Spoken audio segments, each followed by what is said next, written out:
오늘은 그 마음에 대해서, 사람의 마음에 대해서 한번 살펴보려고 합니다. 사람의 마음, 여러분들은 여러분들의 마음에 대해서 어떻게 평소 때 생각하고 계시는지, 아니면 어느 정도나 알고 계시는지 모르겠어요. 아마 대체적으로 이 마음에 대해서 별로 관심도 안 갖고, 굳이 뭐 눈에 보이지도 않고, 그냥 마음이 있다는 것 자체, 그것만 인정하는 것으로 그냥 이렇게 살아가지 않을까, 이렇게 생각을 해봅니다. 근데 사람의 마음이 너무너무 중요합니다. 비록 눈으로 볼 수는 없지만 우리 마음, 우리 안에 우리의 인격의 중심이 되는 것이기 때문에 이 마음이 얼마나 중요한지 몰라요. 그래서 마음의 상태에 따라서 우리의 삶의 질이 달라져요.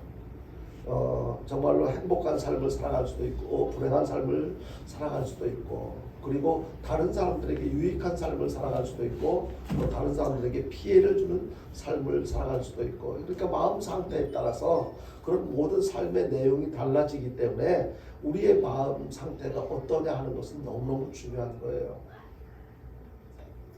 그래서 그 서양 속담에 보면 이런 속담이 있다고 합니다. 잘생긴 얼굴이 추천장이라고 한다면, 그러니까 잘생긴 얼굴이 추천장이라고 한다면 착한 마음은 신용장이다, 그렇게 표현을 한다고 해요.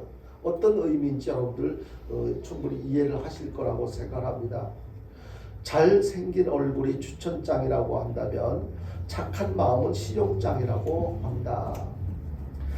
그렇지만요, 문제가 있어요. 잘생긴 얼굴은 우리가 외모로 이렇게 눈으로 볼 수가 있어요. 확인할 수가 있어요. 저 사람 잘생겼네. 얼굴 생긴 모습을 보니까, 표정을 보니까 뭐 어떻겠네라고 나름대로 판단하고 평가를 할 수가 있어요. 근데 문제는 마음은 우리 눈으로 확인할 수가 없다는 거예요. 보이지 않는다는 거예요. 아무리 가까이 부부가 몇십 년을 같이 살아도 알다가도 모를 것 같은 것이 사람의 마음이에요.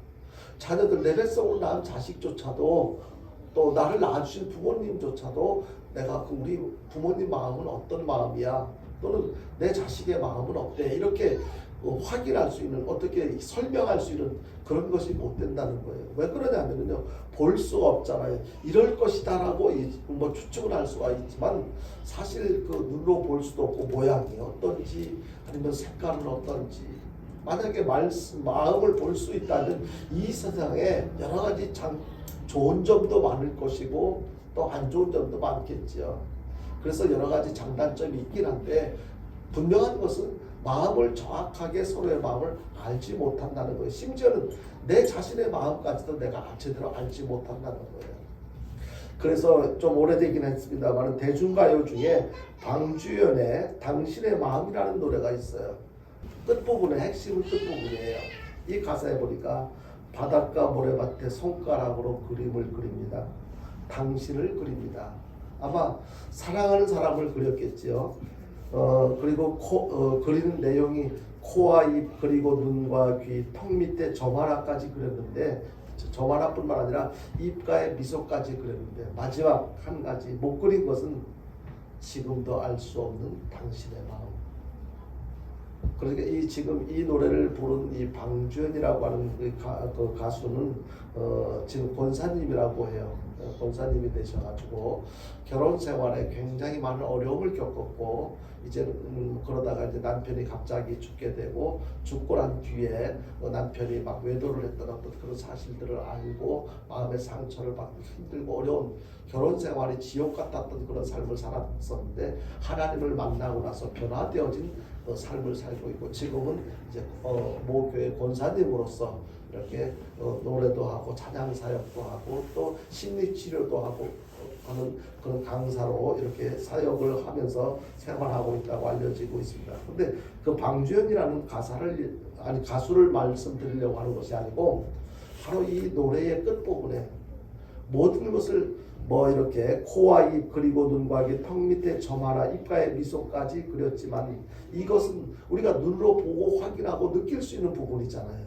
그래서 어떤 모양인지 그릴 수가 있는데, 아직도 얼마 동안 그 사람을 그리워하는지는 모르지만, 같이 지냈는지는 모르지만 아직도 알 수 없는 당신의 마음, 이것은 몰라서 못 그렸다는 거예요. 표현을 못했다는 거예요. 마찬가지로 여러분들은 사랑하는 가족들의 마음을 잘 아시는지 한번 생각해 보세요. 여러분들의 자녀들의 마음 만약에 안다면은요 대화가 별로 필요 없겠죠. 마음을 다 아는데 알아서 그냥 해야 할 일을 척척 알아서 하겠죠.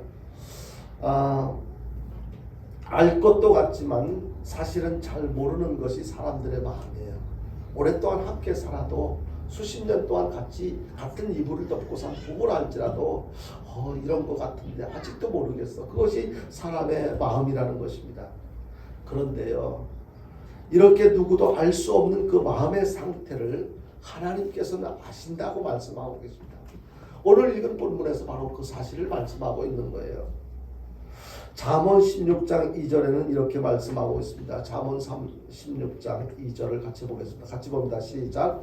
사람의 행위가 자기 보기에는 모두 깨끗하여도 여호와는 심령을 감찰하시느니라. 하나님의 자녀된 우리들은 하나님께서 진단하시는 마음 상태를 바로 알고 그리고 올바르게 대처해서 그리스도의 형상을 이루어가는 그런 삶을 살아야만 될 것입니다. 내가 모르기 때문에 잘 모르기 때문에 실수하고 잘못 판단해서 잘못 평가해서 실수하고 잘못된 삶을 살아갈 수가 있겠는데 하나님께서는 아신다는 거예요.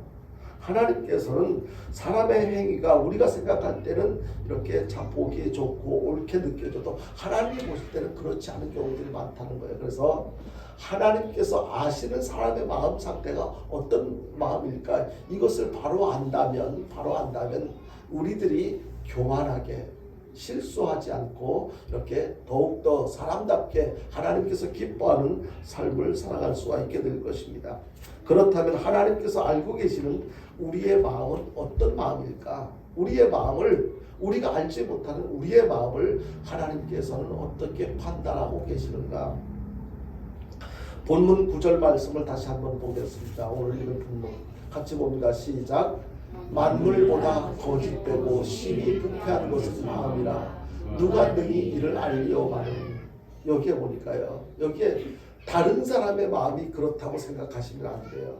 바로 내 마음이 그렇다라고 인정하는 것이 중요해요. 내 마음이 만물보다 거짓되고 심히 부패했다는 거예요. 내 마음이 썩어 있다는 거예요. 나는 그렇게 생각하지 않았는데 나는 적어도 내 마음을 통해서 다른 사람들에게 크게 해를 끼치고 그렇게 잘못된 삶을 살지 않았다고 생각했는데 왜 내 마음이 그렇게 거짓되고 심히 부패한 마음이라고 그렇게 지적하시는가? 하나님의 음성을 잘 들을 수가 있어야 됩니다. 바로 에덴 동산에 죄가 들어오고부터 인간의 마음은요, 누구의 지배를 받게 되었느냐면 마귀의 지배를 받게 되었습니다. 그 결과 단순했던 이 순수했던 우리의 마음이 사람의 마음이 썩 부패하게 된 거예요. 그래서 만물보다 거짓되고 심히 부패한 것이 마음이라고. 이건 누구도 예외가 될 수가 없습니다. 모든 사람의 마음이 사탄의 지배를 받고 있기 때문에 부패한 마음이 될 수밖에 없었던 것입니다. 우리들의 마음이 어떤 마음이라고 지적하고 있습니까? 바로 부패한 마음이다라고 지적합니다. 이 부패한 마음은요, 부패가 뭐예요? 썩은 거예요. 악취가 나요. 누구도 좋아하지 않는 그런 마음이 바로 우리의 마음, 아주 고약한 마음이에요.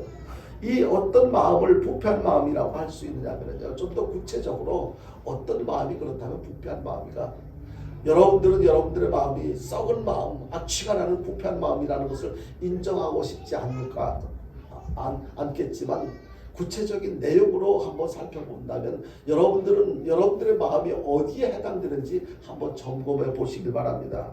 먼저 부패한 마음은요, 상실된 마음이라고 성경은 말씀하고 있습니다. 로마서 1장 28절을 한번 보겠습니다. 같이 봅니다. 시작. 또한 그들이 마음에 하나님 두기를 싫어하매 하나님께서 그들을 그 상실한 마음대로 내버려 두사 합당하지 못한 일을 하게 하셨으니. 아멘. 여기에 상실한 마음이라고, 부패한 마음, 썩은 마음은요, 상실한 마음이, 상실한 마음은요, 하나님께로부터 버림받은 마음이에요. 여러분, 모든 인류가 버림받은 자들이에요. 아담과 하와가 에덴 동산에서 쫓겨났어요. 죄로 인해서 그렇게 하나님을 잃어버린 마음, 하나님을 상실한 마음, 하나님께 쫓겨난 마음이 바로 우리 사람들의 마음인 것입니다. 그렇기 때문에 부패한 마음일 수밖에 없게 된 것입니다. 인간의 지음받은 원형 처음은 하나님의 형상대로 지음을 받았었잖아요. 그런데 외부에서 들어오는 사탄과 결탁해서 그 마음에 어떻게 된다고요? 하나님 두기를 싫어했다고 이 말씀에서 이렇게 지적하고 있습니다. 또한 그들의 마음에 하나님 두기를 싫어하며, 마음에 하나님 두기를 싫어한다는 거예요. 하나님을 인정하지 않는다는 거예요. 성경은 이와 같은 상태를 로마서 3장 13절 이하에 이렇게 말씀하고 있습니다. 같이 봅니다. 시작. 그들의 목구멍은 열린 무덤이요 그 혀로는 속임을 이를 삼으며 그 입술에는 독사의 독이 있고 그 입에는 저주와 악독이 가득하고 그 말은 피 흘리는데 빠른지라. 우리의 마음에 하나님 두기를 싫어한다면요, 우리의 마음은 부패한 마음, 썩은 마음이에요. 우리 마음에 하나님 계시는 것을 인정하지 않는다면 우리의 마음이 부패한 마음이라는 거예요. 여러분들 마음에 하나님 계신다는 것을, 하나님이 계신다는 것을 여러분들은 인정하는 믿음이 있으신지 모르겠어요. 만약에 그렇지 않다면 하나님이 내 마음속에 계신 것이 왠지 부담스러워, 불편해, 아니면 하나님의 존재 자체를 인정하지 않고 내 마음에 하나님이 없어. 그건 부패한 마음, 썩은 마음이에요. 그리고 부패한 마음은요, 하나님이 없다고 하는 마음인데요, 뭐 조금 전에도 말씀드린 내용 속에 포함되기도 합니다만은, 여기서 우리가 생각해 봐야 할 것은 내 마음속에 항상 하나님께서 계시나, 하나님께서 계신다는 것을 인정하는 삶을 살아가고 있나? 정말로 예수님께서, 주님께서 내 마음의 주인으로 나는 모시고 살아가나? 이 사실을 우리는 항상 살펴보고 점검해 보면서 살아가야만 할 것입니다. 시편 14편 1절에 이렇게 말씀하고 있습니다. 같이 보겠습니다. 시편 14편 1절 같이 봅니다. 시작. 어리석은 자는 그의 마음에 이르기를 하나님이 없다 하는도다. 그들은 부패하고 그 행실이 가증하니 선을 행하는 자가 없도다. 어리석은 자는 누구예요? 하나님을 부인하는 사람, 하나님을 부인하는 사람, 부패한 마음을 가진 사람, 그 사람 마음에는 이러기를 하나님이 없다 하는도다. 하나님이 없어. 하나님이 어디 있어? 그들은 부패하고, 그러니까 하나님이 없다고 하나님을 인정하지 않는 사람의 마음은 부패한 마음이다 라고 이렇게 지적을 해주고 있습니다. 바로 무신론자들의 마음, 우리 신앙인들이 볼 때는 무신론자들의 마음이 바로 썩은 마음, 부패한 마음이에요. 그렇다고 그들한테 뭐 너 예수 믿니? 안 믿어. 그럼 네 마음은 썩은 마음이네. 이렇게 지적을 해서는 안 되겠죠. 지혜롭게 해야 돼요. 근데 하나님이 없다고 하는 마음을 부패한 마음, 썩은 마음이라고 성경은 지적하고 있습니다.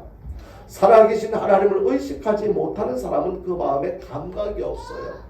죄를 지어도 죄라고 인정하지 않아요. 실수를 해도 실수했다고 인정하지 않아요. 감각이 없으면요, 느껴지지가 않는 거예요. 그런 사람은 하나님이 보실 때 사실상 죽은 자로 그렇게 분류를 하십니다.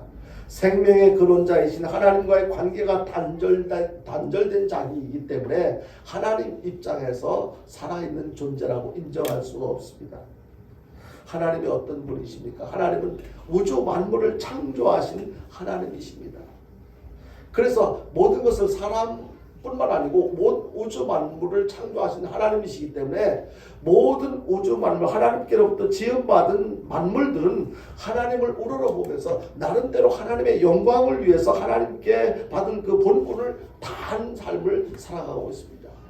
식물은 식물대로, 생물은 생물대로, 그들 나름대로 하나님께 지음받은 그 존재 목적에 맞는 그런 표현을 하면서 존재하고 있다는 것입니다.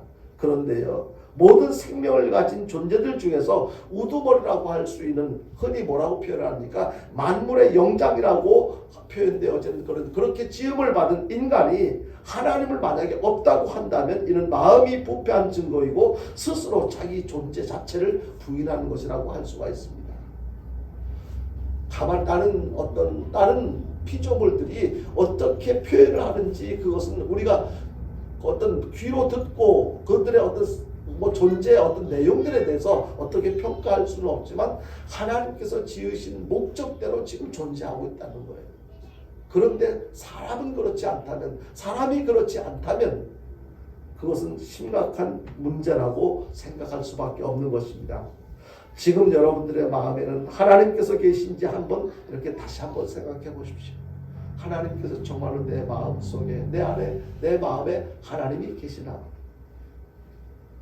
여러분들 마음속에 하나님이 계신다는 확신이 없으시면요, 지금부터 모든 만사를 제껴놓고 하나님이 내 마음속에 계시는 것을 확신할 수 있도록, 아니면 하나님께서 내 마음에 계시지 않는 그 이유가 무엇인지를 깨닫게 하시고, 하나님께서 내 마음에 계신 것을 방해하는 요소들을 내 마음속에서 쫓아내고 하나님께서 내 마음속에 계시도록 그렇게 주님 앞에 더 간절하게 기도하는 것, 이것보다 더 급한 일은 없어요. 예수 믿는다면, 예수를 진짜 믿는다면 하나님께서 내 마음속에, 하나님을 내 마음속으로 모시고 그 하나님을 나의 주인으로 모시고 살아가는 삶이 되어야 되는데, 만약에 내 마음속에 하나님이 계신다는 확신이 없다면 이것은 온전한 믿음이 있는 자라고 할 수가 없는 거예요. 그리고 부패한 마음은요, 결국 누구의 지배를 받게 되냐면 악령의 지배를 받게 돼요.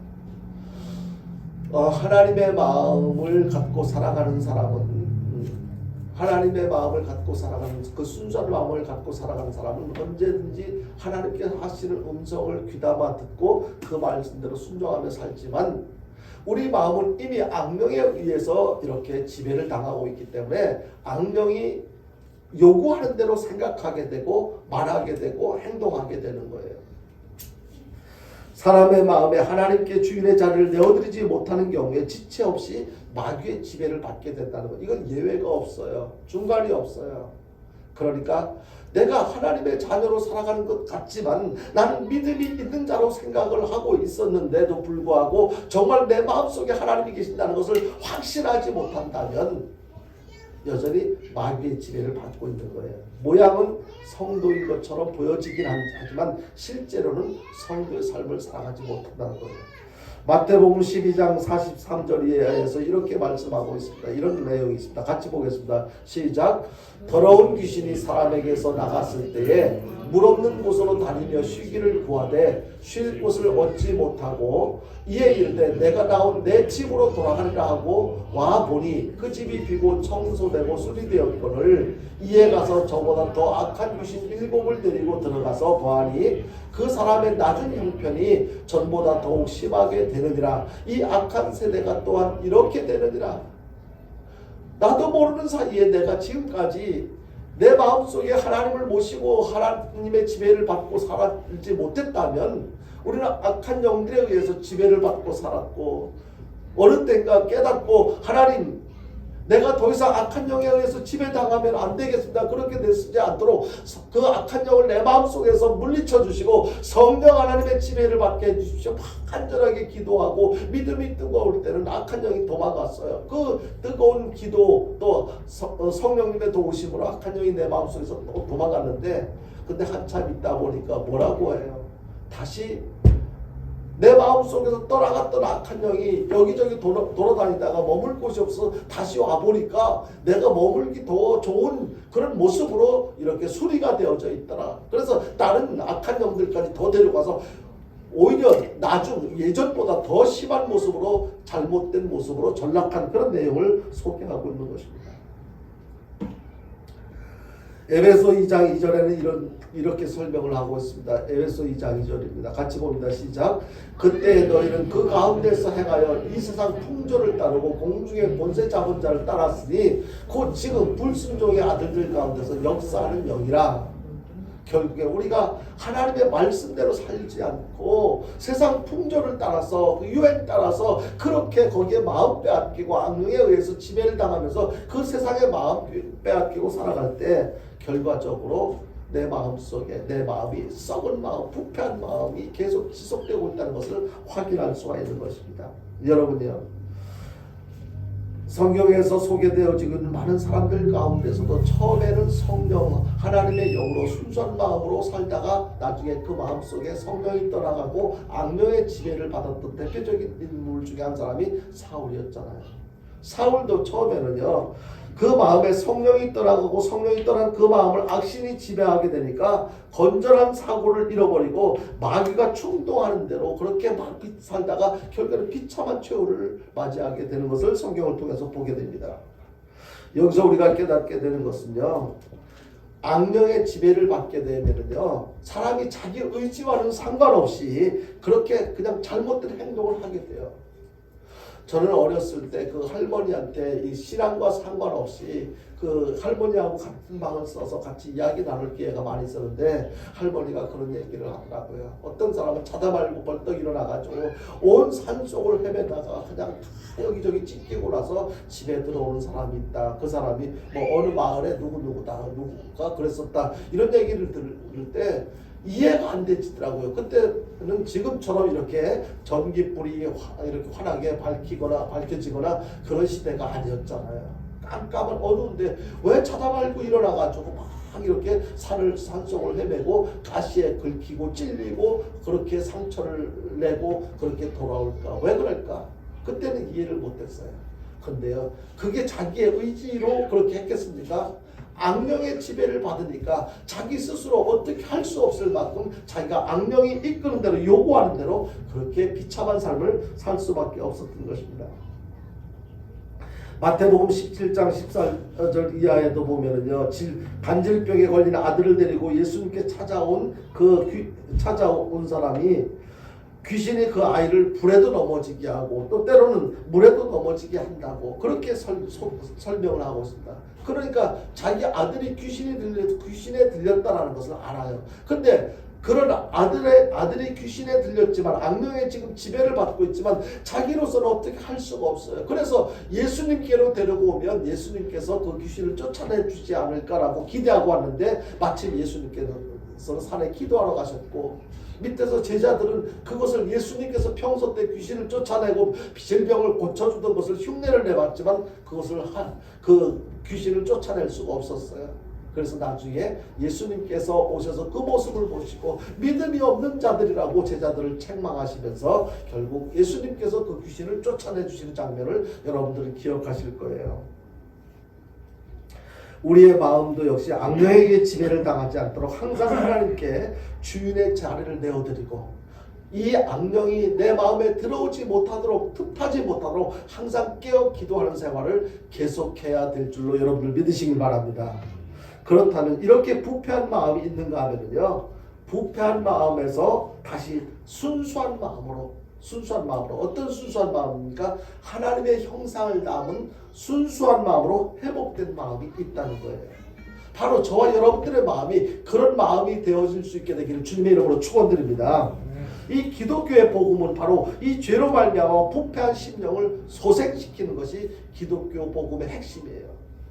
에스겔서 37장에서 말씀하시는 것처럼 마치 에스겔 골짜기에 있는 그 많은 뼈들에게 하나님의 생기를 불어넣어서 다시 그렇게 살려내시는 것처럼 우리들의 썩어 문드러진 부패한 썩은 악취가 나는 그 마음을 다시 순수한 마음으로 회복시키는 것, 이것이 하나님의 뜻입니다. 이것은요 바로 이렇게 회복된 마음으로 이렇게 다시 순수한 마음으로 회복되어지기 위해서는 절대적으로 성령님의 도우심이 필요합니다. 나 혼자 힘으로는 안 돼. 내가 노력하고 내가 인정하기는 인정하는데 내 마음이 부패된 마음이야. 내 마음이 더러워진 마음이야. 하나님께서 그렇게 말씀하시는 건 나 인정해. 그렇게 인정해서 내 마음이 부패된 마음을 순수한 마음으로 회복시키려고 아무리 발버둥치고 애를 써도 나 혼자는 그렇게 할 수가 없습니다. 요한복음 3장 1절 이하에 보면 유대인의 랍비 니고데모가 밤에 예수님을 찾아갔던 일을 소개하고 있습니다. 지난 주일에 살펴봤던 부분 중에 해당되는데요. 그는 당시 사내들인 공회 의원이었고 유대 사회에서 지도층으로 존경받는 그런 사람이었습니다. 그런 사회적 고위층에 있었지만 범죄한 영혼이 회복되고 구원받는 도리는 알지 못했어요. 그래서 예수님께서 뭐라고 말씀하십니까? 요한복음 3장 3절에 사람이 거듭나지 아니하면 하나님의 나라를 볼 수 없다. 그러니까 거듭나지 않으면 그 순수한 마음으로 회복되어질 수 없어. 하나님과의 관계가 다시 회복되어질 수 없어. 그것을 지적해주고 있는 것입니다. 니고데모는 그 말씀을 듣고 뭐라고 이야기를 합니까? 그 말을 이해하지 못해서 요한복음 3장 4절에서 사람이 늙으면 어떻게 날 수 있사옵니까? 두 번째 모태에 들어갔다가 날 수 있겠습니까? 라고 그렇게 예수님께서 다시 반문을 합니다. 그러니까 니고데모라고 하는 사람은 사회적 고위층에 있었지만 생각하는 것이 신앙적으로 생각하지 않고 늘 이성적으로 인간적으로만 생각하는 거예요. 우리들이 성경을 읽을 때 하나님의 말씀을 들을 때 인간적인 입장에서만 생각하면 도저히 이해가 안 돼요. 인정할 수가 없어요. 그래서 우리는 하나님의 마음, 순수한 마음으로 돌아가서 그 순수한 마음으로 회복되어질 때 하나님께서 말씀하시는 것을 들을 때 혹은 읽을 때 그것이 무슨 뜻인지 깨닫게 되고 이해가 되어질 줄로 믿으시길 바랍니다. 그래서 우리 마음에 예수님이 없으면요 단적으로 이성적으로만 생각하니까 지금 니고데모가 그렇게 예수님께 반문하는 것처럼 그렇게 생각하고 표현할 수밖에 없는 거지요. 예수님께서 뭐라고 말씀하셨습니까? 이어서 3장 5절에 예수께서 대답하시되 진실로 진실로 내게 이르노니 사람이 물과 성령으로 나지 아니하면 하나님 나라에 들어갈 수 없다라고 이렇게 대답을 하십니다. 그러니까 물과 성령으로 거듭나지 않으면 하나님 나라에 갈 수 없다. 하나님의 능력으로, 이 말씀은 하나님의 능력으로 다시 회복되어질 수 있다. 그것을 말씀하고 있는 거예요. 그러니까 너는 지금 부패한 마음, 썩은 마음을 갖고 있지만 네 마음이 하나님이 도와주시면 하나님의 능력을 입으면 너는 다시 순수한 마음으로 회복되어질 수 있어. 그것을 말씀하고 있는 것입니다. 우리의 부패한 마음을 회복하는 길은 성령의 도움으로만 가능하다는 것을 여기서 깨닫게 됩니다. 여러분요, 우리가 할 수 있는 것은 얼마 되지 않아요. 지극히 제한적이에요. 사람들이 볼 때는 와 대단하다, 큰 일을 했다, 많은 일을 했네 이렇게 표현할 수 있을지 몰라도 사실 우리가 할 수 있는 일은요 너무너무 이 세상 하나님께서 하시는 일에 비할 때는 비교할 바가 못 돼요.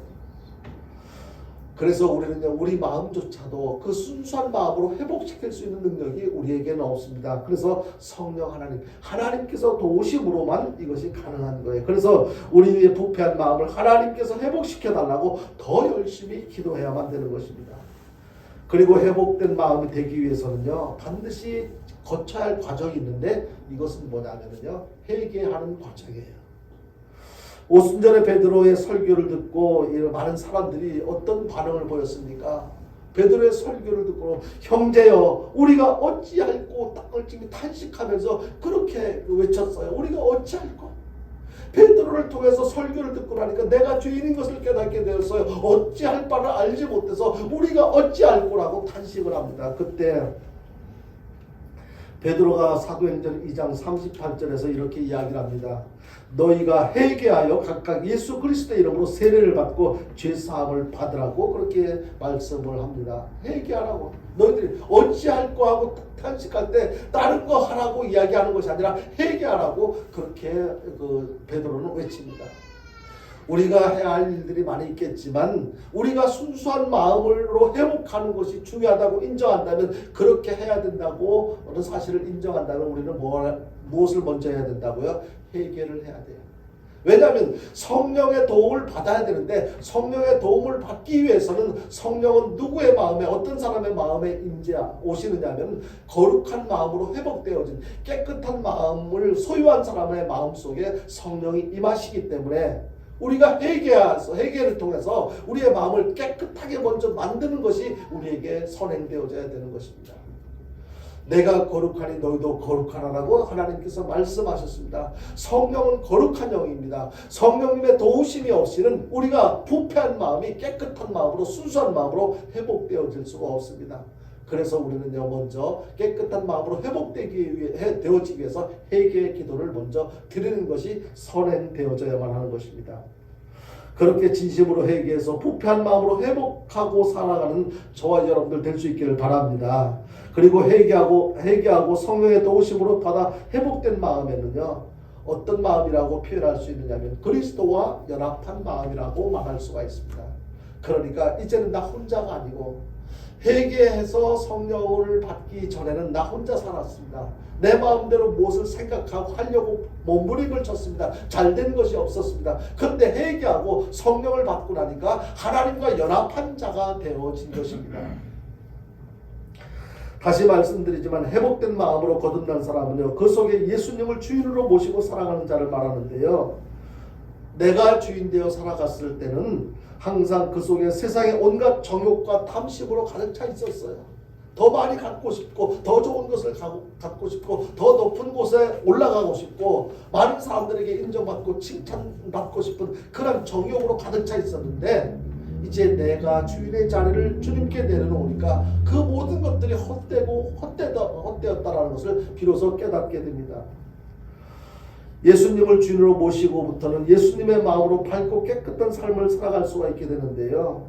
그리고 거듭난 사람이라도 우리가 여기서 다시 생각해 볼 수 있는 것은 그렇게 예수님의 도우심으로 예수님의 마음으로 밝고 깨끗한 삶을 살아갈 수 있게 되었다 할지라도 우리는 아직 연약한 완벽한 사람이 아니기 때문에 세상으로부터 오는 유혹과 자기 속에서 일어나는 정욕으로 인해서 항상 흔들릴 때가 있어요. 갈등할 때가 있어요.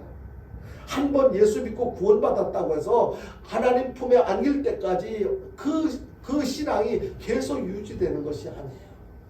가다 보면 살다 보면 또 세상의 모습들을 접하게 되잖아요. 보여지는 것, 들려지는 것에 의해서 내 신앙이 흔들릴 때가 있어요. 그럴 때 이와 관련해서 로마서 7장 22절에 이하의 23절에서 이렇게 말씀하고 있습니다. 같이 보겠습니다. 로마서 7장 같이 봅니다. 시작. 내 속사람으로는 하나님의 법을 즐거워하되 내 지체 속에서 다른 법이 내 마음의 법과 싸워 내 지체 속에 있는 죄의 법으로 나를 사로잡는 것을 보는도다. 그러니까 나는 한 사람인데 내 마음속에서 두 가지 법이 계속 대립하는 거예요.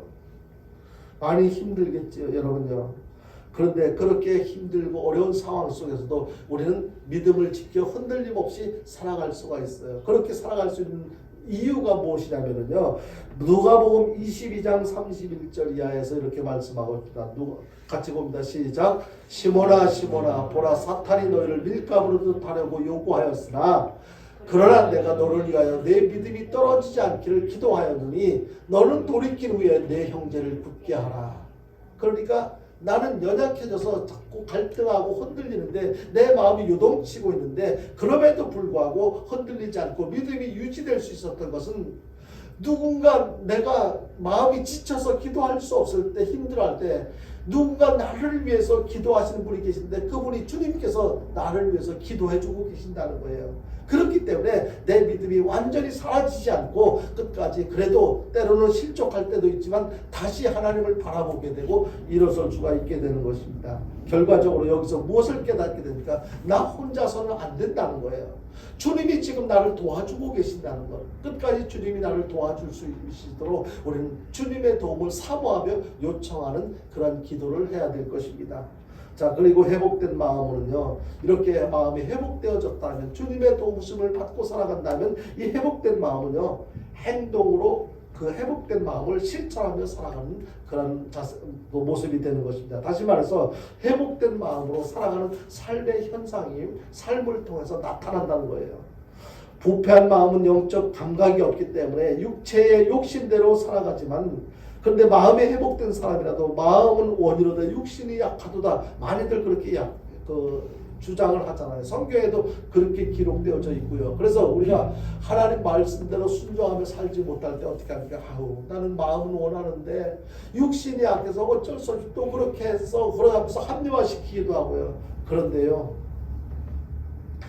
예수님이 주장하는 마음의 소유자는요, 그 마음을 행동으로 실천해요. 그렇게 자꾸 합리화시키지 않아요. 변명하지 않아요.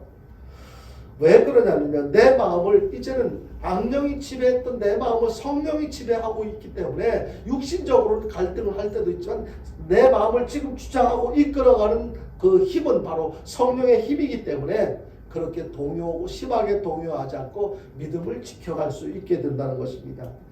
이상적인 그리스도의 마음은 바로 이 성령의 활동 공간이 되어져. 그러니까 우리 마음이 악령이 활동하는 공간이었었는데 이제 악령을 믿음으로 물리치고 성령님의 도우심으로 성령이 내 안에 계시기 때문에 성령님께서 활동하는 공간이 내 마음이 그런 공간이 되어져야만 하는 것입니다. 그 마음의 토양이 성령이 그 성령이 활동하기 좋은 그런 성향이기 때문에, 그러니까 믿음으로 그렇게 조성되어져 있기 때문에 우리는 그것이 가능한 것이고 그렇게 유지되어질 수 있도록 계속 노력해야 될 거예요. 그래서 성경의 에베소서 5장 18절에 보니까 이렇게 말씀하고 있어요.